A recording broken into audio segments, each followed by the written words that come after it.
Welcome to the Versus History podcast with your hosts, Patrick O'Shaughnessy, Connell Smith, and Elliot Watson. Hi folks, it's me, Patrick O'Shaughnessy, your host for Versus History. Welcome, listeners, and today we welcome back for the third time. Now, he's appeared on Versus History more than any other guest. I think we've had Dr. Carrie Gibson twice, cricket expert Rakesh Patak twice, but we've had Damien Lewis thrice. Welcome back, Damien. Yeah, great to be back. Thank you for having me. Oh, it's always a pleasure. I don't know how you fit in the podcasting because you're churning out books at a rate of knots, all of them absolute quality. And when I was back in the UK a few months ago, I even saw it in my local Walmart/Asda. So it made me feel quite special. Look, Damien, it was really great to have you. You've just published a book, The Flame of Resistance, American Beauty, French Hero, British Spy. There's no one better to tell us about it than you. So who is this American Beauty? Yeah, so Josephine Baker was the most photographed woman just prior to the war. She was a star of stage, screen, and song, born in America, born to a black mother and a father kind of unknown, could have been black, could have been white, she could be mixed race, we don't really know. And she had born into poverty, made her way to Broadway to make her fame and fortune on the Broadway stage in New York, realized that due to segregation laws in America, she was probably not going to get very far, and at age 19, sailed for Paris and basically took Europe by storm. And prior to the war, she was a true international, global superstar. Well, you summed that up pretty pithily. Thank you very much indeed. So then I suppose that begs the question, how did Josephine Baker, the world's richest and most glamorous black female entertainer, become an Allied spy? And what barriers did she face to her rise? And how did she overcome them? Because I'm sure there were many. Yeah, so Josephine became a spy, you could argue, against all odds. I mean, what drew me to the story, really, having just researched and been made aware of, the headline, this global superstar, this world famous actress and singer and dancer was a standout spy in World War II. And I just thought to myself, how on earth could that be possible? Because clearly when you have that kind of profile and you're that recognizable universally, how could you then serve as an agent in the shadows? It just didn't really add up. And what transpired was that just before the war, the French intelligence services, the deuxième bureau, which was actually their counter intelligence service, was woefully understaffed and terribly underfunded. And they knew that the Nazi onslaught was coming very much. I mean, France was already flooded with spies, which they were charged to counter. And so because they had no budget and no wherewithal to recruit, full-time professional agents, they decided to try to max out what's called the system of honourable correspondence. So these are freelance, voluntary, unpaid spies who carry out espionage largely as a kind of spin-off from what they do in life. So businessmen, journalists, often writers, people who have the ability to move in areas where they could gather intelligence, were recruited. And one of the professionals in theatre land in Paris suggested Josephine Baker to a deuxième bureau long-standing agent called Jacques Abde. And Abde was, as was his boss, Paul Pellol. They were both very reluctant and very skeptical because, one, Josephine Baker was a woman, and after the Matahari incident, the spy in World War I who spied for France, female dancer and singer, who actually was a double agent for the Germans and exposed as being so.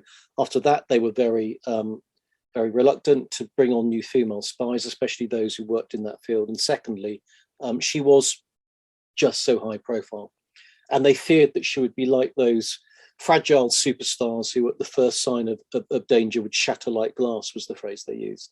But Abde was convinced to go and meet her at her chateau style residence in Paris, at Le Beau Chêne it was called, and he expected to turn up and find some archetypal superstar dressed in glittering robes and jewelry, the kind of image she had on the stage. And instead he turned up to find a woman emerging from the bushes, dressed in a battered felt hat and gardening trousers, carrying a a tin of snails, an old tin of snails, which she was gathering to feed her ducks. And that was the other side of Josephine Baker that people didn't see. It was the down-to-earth, tough, do what was required survivor who had made it from the streets of St. Louis in America, really tough upbringing, all the way to where she was now. And quickly, very quickly, Abde realized that as he sat down to talk with her in the drawing room of the chateau, he realized what had made her so successful on the stage. She had this incredible ability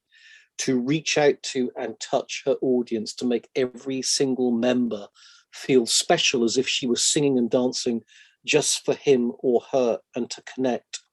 And he realized that that ability was something that could be harnessed to the cause of espionage most admirably. Wow. Thanks, Damien. Okay, next question then. Why didn't Josephine return to America once her adopted home, Paris, was taken by the Nazis? And what push and pull factors did she have to weigh up when coming to that decision? Yeah, it's a really good question. So obviously, June 1940, Paris falls, well, all of France falls, and Paris precipitately, no one foresaw the speed with which France was conquered. And Josephine, as did many Americans living in France, could have gone to the American embassy, got the right papers, and fled to safety in America, obviously. She chose not to. Why did she do that? Well, she chose not to because she decided to stand and fight. Very much in her nature to do so. She was a born fighter, and she'd fought all her life to get to where she was now.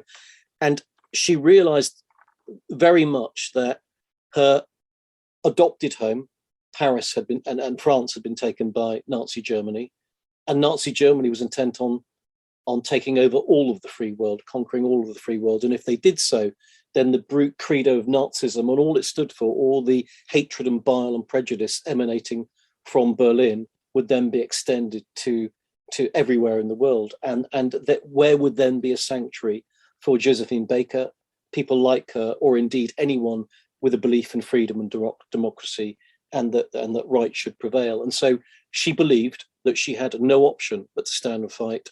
The question was how to find the means and the wherewithal to do so, because with that cataclysmic, precipitate fall of France, there were basically no links anymore between the French intelligence services scattered to the four corners of the country and the only dog left in the fight anymore, which was Great Britain.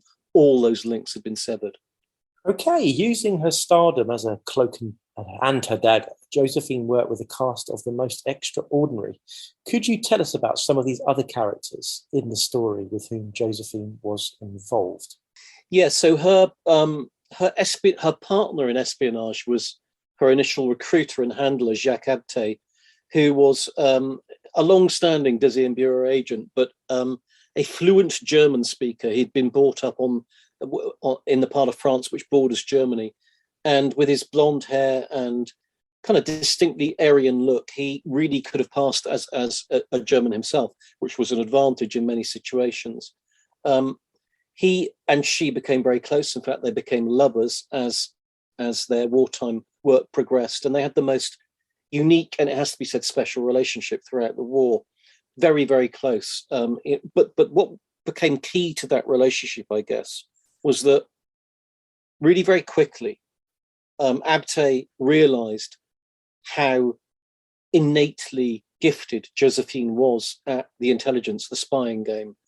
And in a matter of a few short months, it went from him being her teacher and her master to her going off and running solo espionage missions on her own, because she had far more ability and freedom to travel than he did because of her superstar status, and to eventually a situation where 2 or 3 years into the war, she became the spy master. She became the figure at the center of it all, and he became almost like her pupil. And so it was this wonderful kind of developing relationship which defined their war of espionage and cloak and dagger operations.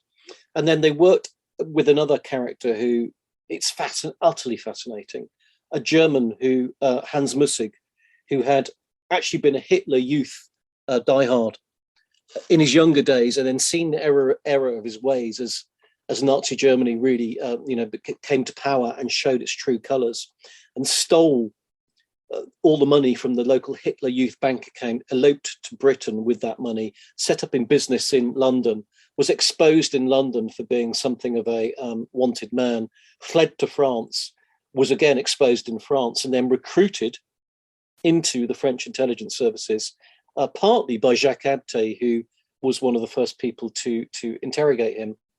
And Mussig was this incredible character whose exploits throughout the war read like the cross between a James Bond novel and the best spy books by someone like Le Carré. Absolutely extraordinary, spying for both the French, the British, and indeed at times for the Germans themselves when he was forced to. So a real mercurial, reluctant spy, but one who had just the most unbelievable ability in that field, and was actually, from very, very early days, an immense fan of Josephine Baker. So when he realized that she was also in the spying game, they teamed up together, Abde, Mussig, and Josephine, in the most extraordinary ways. And one of the key early aims of the three of them, the thing that they absolutely had to do, was to try and not just open a new intelligence conduit to London, so to get intelligence out of France to Britain to help win the Battle of Britain, to defeat the Blitz, and to start taking the fight back to the enemy, but also to get key intelligence, key documents, key photographs from France, which were still being gathered in France, obviously, to the Secret Intelligence Service in London, so they could be used to help Britain fight back and win the war. Some historians absolutely hate this form of questioning because it's counterfactual, but I'm going to put it to you anyway. Let's go. Josephine certainly became an important asset for the British Secret Service. So let's suppose she had gone back to the USA when France was invaded. What would or could or might have been different in that scenario? Well, in that scenario, what would have been different, without a shadow of a doubt, in the autumn of 1940, is that all of the intelligence gathered by the Deuxième Bureau from the fall of France through to September, October 1940, so a vast body of signals, intercepts, secret documentation, which largely the French intelligence services within Vichy France were gathering, so pretending to be the friends of Nazi Germany whilst secretly gathering intelligence for the Allies.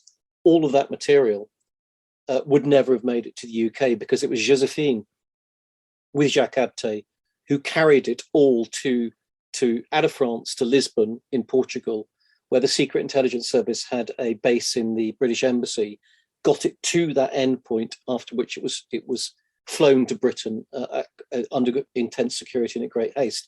And the way that they managed to carry it, because we're talking a very significant volume of material, was, of course, Josephine being an entertainer, she had to travel with her performing costumes and musical score sheets, scores and scores of trunks and luggage. And this intelligence was hidden not only in all of her theatre paraphernalia, but a lot of it was transcribed by Abde in secret ink onto the scores of her musical sheets. And it's that material that they managed to take to Lisbon, posing as a tour troupe, get to the British Embassy and get to London. So that was the first key thing that would never have happened had she gone back to America.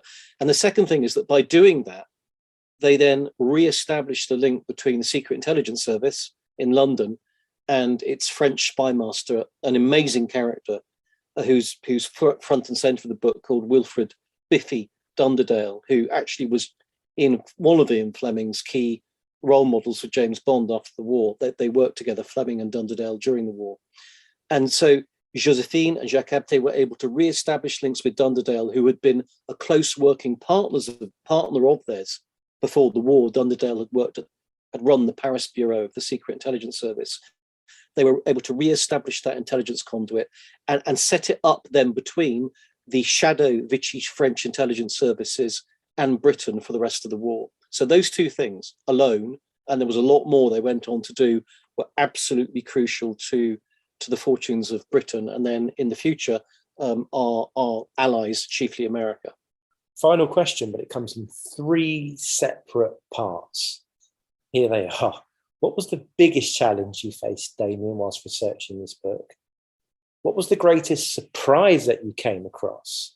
And then finally, to complete the trilogy, why do you think Josephine's wartime story has been so little known up until today with you writing this book? So biggest challenge, greatest surprise, why has it been so little known?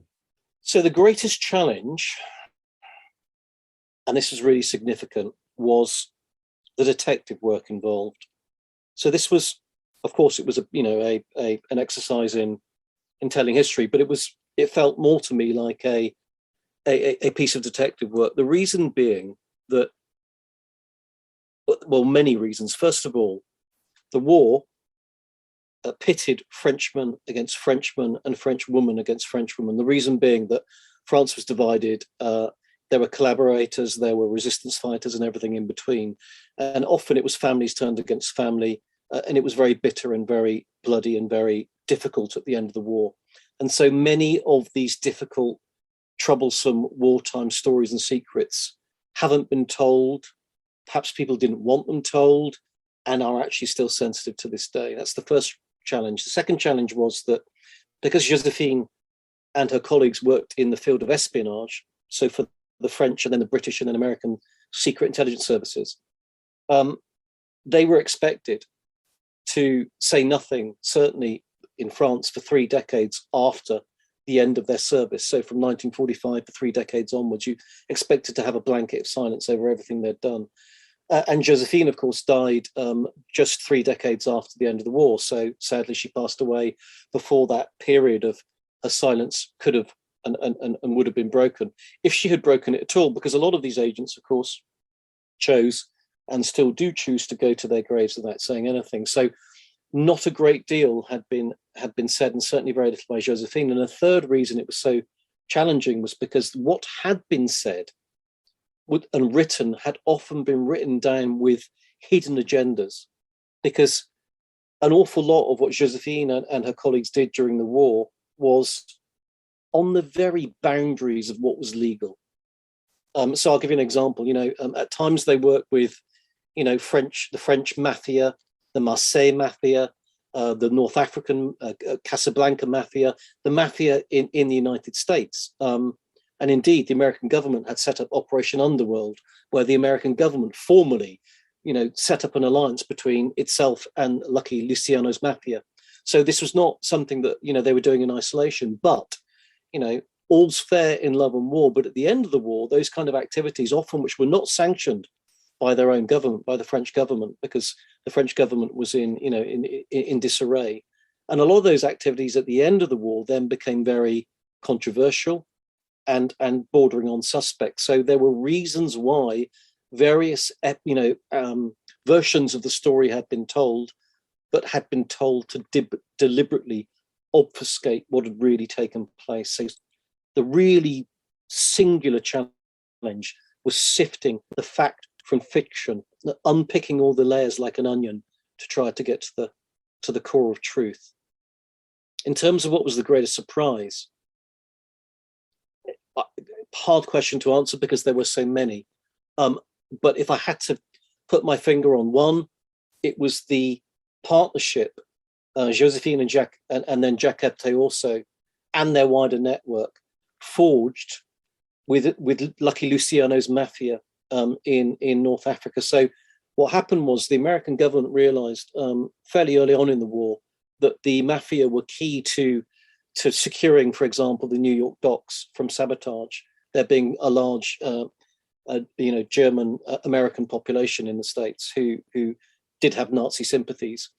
And so the American government cut a deal with Lucky Luciano and his mafia, which was called Operation Underworld, and it's well documented, which was to use the mafia to keep control of the docks, to watch out for Nazi spies, to watch out for German submarines off the American coast, all those kind of things. And then the mafia very quickly said, well, look, we can do much more than this. Our networks extend all over the world. We can use them for gun running. We can use them for running intelligence, gathering information, and maybe even delivering agents. And so upon realizing this, when they fled is the wrong word, but moved to North Africa, because Josephine was in great danger in France by 1941 because the Gestapo were hunting her down. So she and Abde had moved to North Africa, and there they realized that they could forge an alliance with the mafia in North Africa, whose main rackets were running cigarettes and gold and currency into and out of occupied Europe. And they did just that. And so they utilized what was really the most extraordinary, not military, bandit operation you could ever imagine, which was masterminded by Britain, by London, by the Special Operations Executive.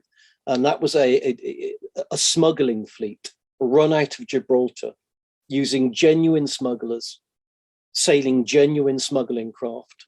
So these were good guys working for the Allies, bad guys turned good guys working for the Allies, and guys who'd realized that when you faced a threat like the global spread of Nazism, they could use their certain skills to help the Allied cause. And Josephine and Jacques made common cause with that network to gather crucial intelligence in North Africa, in particular for the American and British landings in North Africa, Operation Torch, North Africa then becoming the springboard for the liberation of Southern Europe. So that was incredibly surprising and something that I just didn't think the files would have been kept. I really thought that no government would have kept the files about these secret, self-financing, government-sanctioned smuggling and money laundering operations, yet thank God, they do still exist, and they're absolutely extraordinary. And why does the story remain so untold? Well, I guess that's reasonably, straightforward to answer. Only very recently, and we're talking the last year or two, have the French government, and they need lots of credit for this, opened up the intelligence files from World War II. I'm not saying they've done that for all of them. There will some that will still be closed. There will some that will probably never be opened.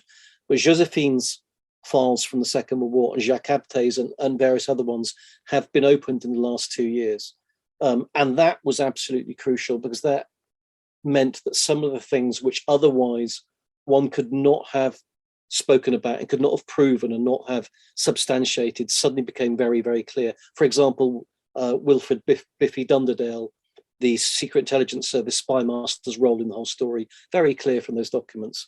And so that really, to my mind, was a watershed moment. It meant that you suddenly had incontrovertible French government archives, which really gave the story of substance and depth. Thank you very much indeed, Damien. Much appreciated. Short and sweet, but we covered so much ground there. Now, what we're going to do, if it's okay with you, at our expense, we're going to give away a copy of the book to a lucky listener. So this is where I unexpectedly put you on the spot and ask you for a factual question, something hopefully that you discussed in the podcast that our listeners can tweet in with or enter the Google form, and then we'll enter them into a hat and then draw them out and then send them a copy of the book. So putting you on the spot, Damien, I'm sure you won't mind. The Secret Intelligence Service's spy master in Paris prior to the Second World War was a commander, Wilfred Dunderdale. What was his nickname, and why was he given that nickname? Okay, so Wilfred Dunderdale, we want his nickname, please, and the reason for that nickname. Now, there'll be an entry form on our blog. Just put your answer in there along with your name and email address, and we'll pull one out of a hat and we'll send you a copy of the book if you are the lucky winner. Damien, thank you so much again for coming on Versus History. Your third time now. We hope you've enjoyed it as much as we have. We're really grateful for your time. It's a brilliantly written book. And it's always fascinating when another chapter is thrown up, such an important chapter about one of the global conflicts that caused such devastation and carnage. But we really thank you for your time. Thank you for writing the book. And we thank you for coming on Versus History. Thank you. Thank you for listening to this edition of the Versus History podcast. Visit us at www.versushistory.com and follow us at Versus History on Twitter and Instagram. You can download all episodes from iTunes, Stitcher, Spotify, or from wherever you get your podcasts.